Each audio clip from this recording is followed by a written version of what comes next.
I found the first clue in my work email. It was a reservation for the honeymoon suite at a resort in Key Largo. The dates lined up perfectly with a trade. Show my best friend and business partner, Caleb, was supposed to be attending. A weird prickle went up the back of my neck. I tried to reason with myself. Okay, maybe he took his girlfriend Sarah and just didn't tell me. Whatever, I'll just deduct it from his bonus. Then I clicked on the airline confirmation in the same email thread.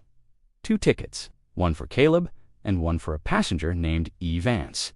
My wife Elena's maiden name is Vance. She never legally changed it on her passport because she hated the paperwork.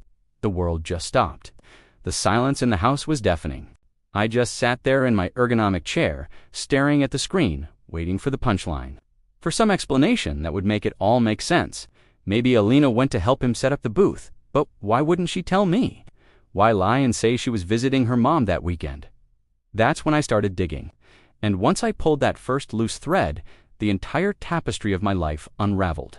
I went through archived emails, then the deleted items folder, then I pulled the company phone records. There were hundreds of texts, not thousands. They were smart enough to use encrypted apps for the really damning stuff, but enough slipped through. I found a text from Caleb. He's clueless. He just approved the budget for the marketing trip.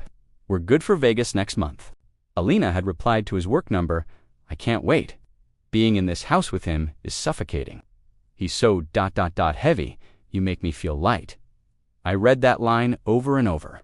He's so heavy, I was heavy because I was carrying both of them. I was the one holding up their entire world, and they were mocking me for the weight on my shoulders. I spent the next 6 hours going through everything. I found photos in a hidden Google Drive folder linked to a burner account Caleb had logged into on his work laptop. There were photos of them in my vacation house, photos of them in my bed when I was out of town. But the worst part wasn't the physical betrayal. The worst was a video. It was filmed by Caleb. Elena was lying on a hotel bed, laughing, drinking champagne I probably paid for. She looked at the camera, looked at him, and said, "He thinks I'm at my mom's. What a joke." And then she laughed. That laugh broke something inside me. It wasn't just an affair. They were enjoying the deception, enjoying my ignorance. That was the moment I knew my marriage, my friendship, everything I thought was real, was a complete lie. If you want to listen full story video, link in description.